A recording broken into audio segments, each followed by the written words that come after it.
Yes, guys, what's going on? Welcome to Adam McKola TV. Welcome to Full Time Devils. I am, of course, Adam McKola. Hope you guys are all doing well. We're back for another MUFC Daily. And on the morning after, I say morning, it's midday now. On the afternoon after, Manchester United beat Wolves 1-0 at Old Trafford thanks to Juan Mata's cheeky little chip over Ruddy to give Manchester United the 1-0 win. United are through to the fourth round where we'll take on Watford or Tranmere away from home. Watford, obviously, a place where we have already lost this season.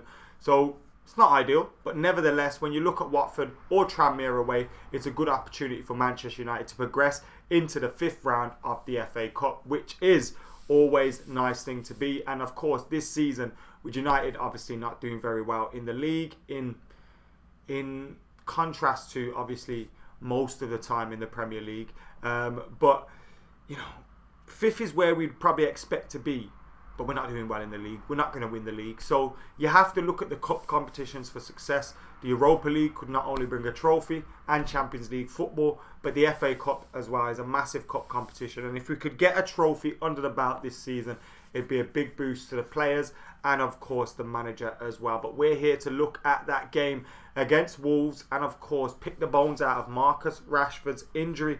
He's got an injury.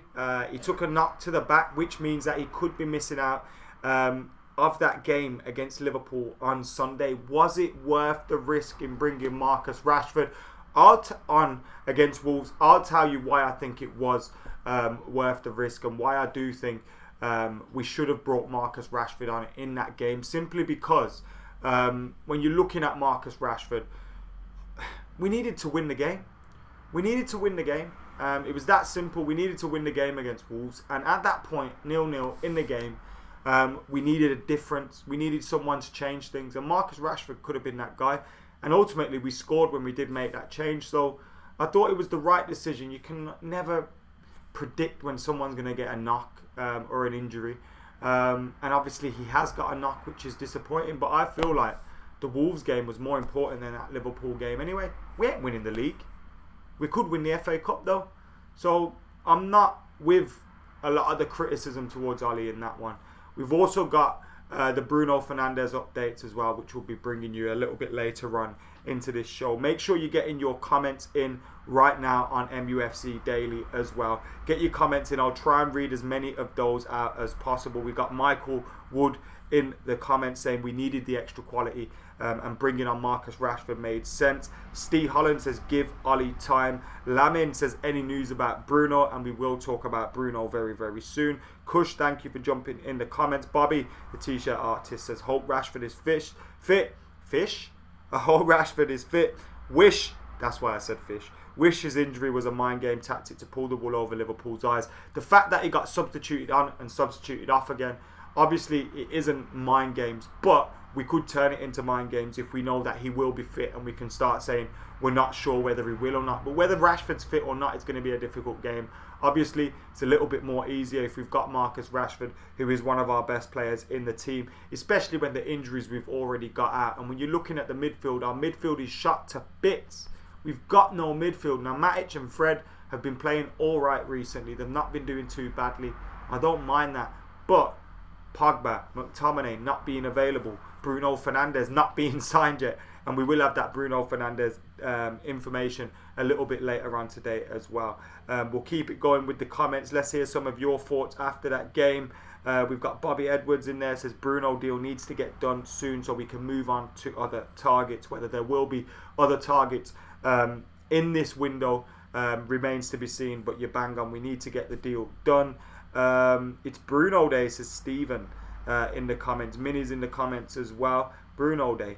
Now these things always pop up where you start hearing, oh, we're going to sign him on this day and we're going to do this on that day. Well, they never seem to come around, do they? We heard it was going to be Monday and everyone was getting geared up for Bruno Fernandes to be announced on Monday, and it never happened. But the latest on Bruno Fernandes is the Telegraph are reporting, and these guys are basically adding on to reports that Duncan Castle's recently made on his podcast.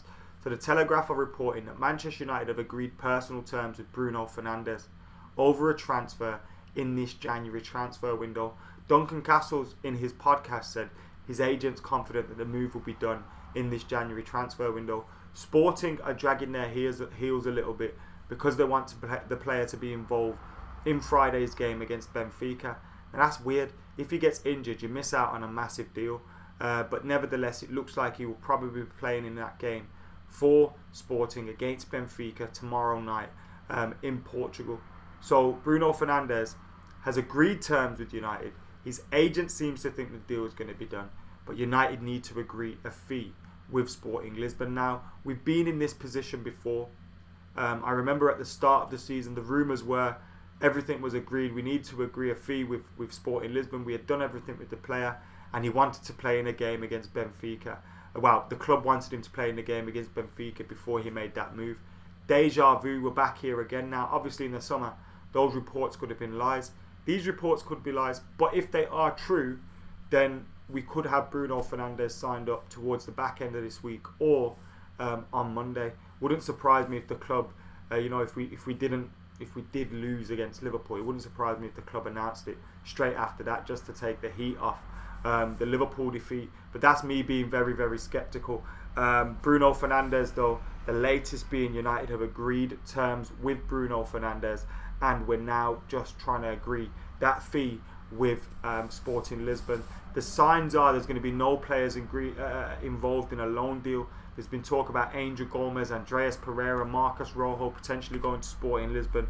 It looks like none of those deals are going to be happening going the other way, and United are going to have to stump up the extra cash, which is probably making it wait a little bit longer, because we all know how United roll in the transfer market. We're slow, we're sloppy, we dilly-dally around, we wait too long, and it's cost us way too many times. And if we should have got Bruno Fernandes in the summer. We didn't. And if we don't get this guy signed up in this January transfer window, I'm not expecting him to be on the pitch against Liverpool. I wouldn't expect that anyway. But to have him available next week or the week after would be great. So we need players, we need midfielders. No Pogba, no McTominay. I keep saying it. That is massively important for Manchester United. If we want to even have hopes of getting Champions League football for next season, we wouldn't win the Europa League with this midfield, never mind getting the top four. So your Champions League's going to be just out of the window. So we need to get reinforcements in. We really do. And Bruno Fernandes would be a great one at 50 to 60 million pounds as well. When you look at it, obviously it's a lot of money, but in this day and age, when you see players going for 100 million, 80 million, 90 million, to pay the fee we paid for Wan-Bissaka for Bruno Fernandes, a man that's got so many goals, so many assists in the last few seasons, is an attack. It's not a massive deal. So I think we should just get it done, get the business done, even if you have to pay a few million extra. Get him signed up as a Man United player, and let's move on with Bruno Fernandes in the squad, because there's no time to be fanning around in the transfer window. Get him in right now. So that would be a good one if we got Bruno Fernandes done. And the Telegraph are reporting that the terms have been agreed with the player and his agent. There was talk Jorge Mendes had got involved in the deal, and he was pictured at Old Trafford last night. But Jorge Mendes is also heavily involved with Wolverhampton Wanderers and some of their players. So the fact that Jorge Mendes is involved with Wolverhampton Wanderers and he's involved with some of their players, him being pictured at Old Trafford, I don't think that hints towards this deal being any further along. But the rumours are looking at United getting Bruno Fernandes in this transfer window. Fingers crossed it's true. Fingers crossed it happens. I would give this a 7 or 8 out of 10 in terms of happening, but what do I know? Pradwell says anything about Jude Bellingham. Jude Bellingham's obviously the young lad that plays for Birmingham City. Very talented player, very highly thought of player, and a man that has been linked with the club for a few months now. Now, will he come to United? I don't think he'd come to United in the January transfer window. Probably wouldn't make sense to. Where he is at the moment, he's playing a lot of football. Could you get a deal done with a view to signing him in the future? Maybe, but he'll be high on the list of a lot of Premier League clubs, to be honest with you, because he's a talented boy. Let me see. Should be blaming Matt Judge more for the slow negotiation, says Mataza. Someone else said it's only McKola. What are you talking about? It's only... No need for it. Absolutely no need for it. I'll get you booted out of those comments soon. Kush says Ed Woodward is a virus. It's a risk allowing Bruno to play the Lisbon derby, says Neil Guide. Anyone else in the comments, get your thoughts in. Make sure you're liking the video for us as well, guys. That always helps when you hit that like button on the video. So get hitting that like button. Right now we've got 54 likes. And right now we're going to move on, like I was saying, to that Rashford story. And I was saying, look, a lot of people have criticised Ali for bringing him on. First of all, you can't predict an injury. Now, I think Ali has treated some injured players daftly, like rushing Paul Pogba back, and now look what's happened with him. And we've done various things. Maguire, like, maybe should have had a rest or two. But this one, I don't get. Look, he didn't start the game, so Rashford was given a rest. He came on after 65 minutes, and within a couple of minutes, he took a knock. Now, no one can predict that. No one can predict that. And I'd argue that the Wolves game was more important than the Liverpool game. Now, we're not going to win the Premier League. That's obvious. We probably won't even get... we could beat Liverpool and probably still not get top four. We could beat Liverpool and still not get top four. So, winning that game against Wolves was much more important. We could actually win the FA Cup. That's a competition we could win. And bringing Marcus Rashford on at that point in the game made total sense to me. I had absolutely no issue with that at all. Now, obviously, if he's injured and he misses the Liverpool game, that's disappointing. But the Wolves game was more important. Now, you'd say, why didn't you start him then? But nevertheless, at 0-0, the game was in the balance. United needed something to change it. Marcus Rashford came on. United got the goal. I thought it was great work by Anthony Martial, who's been doing well without scoring. Now, yesterday in the first half, his first touch was abysmal, and that kept letting us down. But his movement off the ball is getting better. He's contributing a lot to the team off the ball and on the ball outside the box, which is good to see as well. He's getting into that role as a number 9. 11 goals in 23 games. Not a bad record either. So we're starting to see performances from Martial, and it was a great assist yesterday. That difference there where he had the strength, got in front of the defender, the ball drops, he spins in, gets on the ball, that yard of pace to bring him away from the defender and play it into Mata was great. And then Juan Mata, as soon as he's going through, you had no doubt he was going to score. Cool, calm and collected, and now United are through to round 4. And that's all that mattered yesterday now. We don't want Marcus Rashford to be injured. We want him to be fit. We want him to be playing for the club in the games like against Liverpool, and I'm sure he would as well. Did you see his tweet that he tweeted yesterday? Hit me in the chest. Hit me in the chest. Yes, it did. The geezer's like incredible, and why does he feel like he's letting us down? Come on, Marcus. Marcus has been absolutely fantastic this season, and I think Martial has as well. 30 goals between them, great return. And Mason Greenwood chipping in. He didn't have the best of games yesterday, but that'll help him, that experience playing against different players. Brandon Williams was fantastic again yesterday, and Traore decided to take the other side of the pitch. Did anyone notice that? Traore thought, forget that, I ain't playing up against Brandon Williams. You're having a laugh. So that was good to see also. Let me see. Get hitting that like button, guys, as well. Can we hit 150 likes on this video? Get hitting that like button right about now. We've got over 600 people watching, so thank you all for tuning in live. If you haven't tuned in live, then thank you for tuning in. Anyway, who was your man of the match yesterday? Mine was Juan Mata. In the end, I think in my review I gave it to Brandon Williams, but I watched some of the game back and I thought Juan Mata was instrumental. Obviously got the goal. He had most of our efforts on target. He was trying to pull the strings, trying to make things happen. And I thought he did really well. There's the post anyway. So yeah, I thought he did well yesterday. Brandon Williams' price today is 40 million. I think says Andre. Well, he's not for sale, is he? Matic, says Connor Cleary. Williams and Spider-Man are fullbacks for 10 years, says Mark. Fred looks shaky. Matic, says Jay. Juan Mata, says John. I thought Matic has been, since he came on in that game against City, played against Norwich, played against Wolves, I thought he's shown improvements. Now, there was signs where he gave the ball away, and that was really frustrating. But also, There was times when he was the one trying to force things from midfield, trying to set the tempo going. We're so slow. We always overthink things, and it annoys me. Like, there'll be a pass on, and we won't play it immediately. We'll have a think and then play it when it's too late, and we've allowed defenders to set, and we need to be quicker. What do I think of Declan Rice as Jose Pep? Not a bad player, but I don't think he's better than Scott McTominay, and for that reason I wouldn't sign him. You're going to have to pay about 80-90 million for him. Is he worth that? I think you could get two midfielders of his quality for that price, to be honest. I think because he's obviously coming from West Ham, because he's English or Irish or whatever he is, I know he's playing for England, but because of all that, he'll be worth 80-90 million in the transfer market, and I don't think he's that good.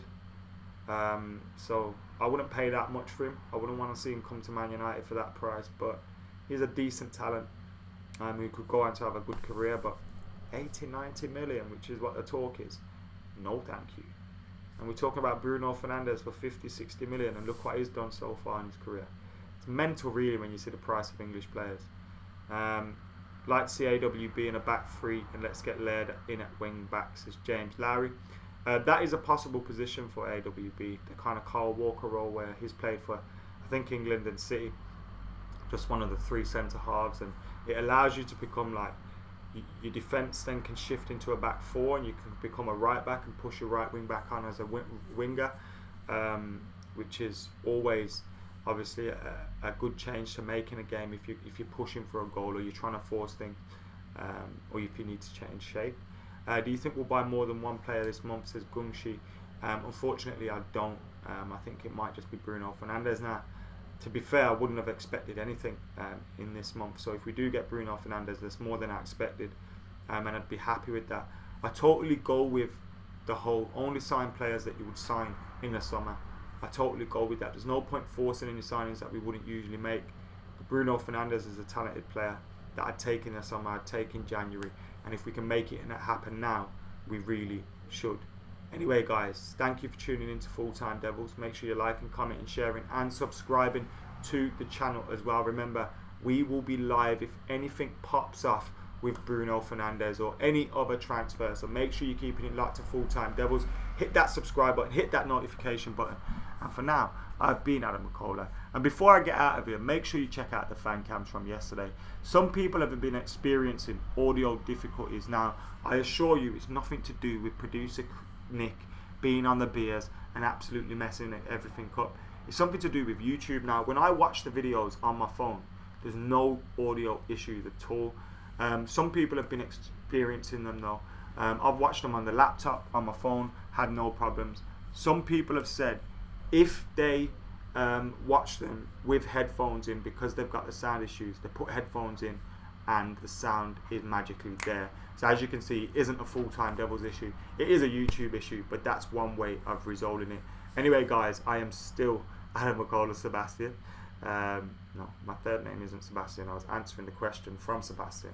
But I am Adam McKola, and I am now out of here.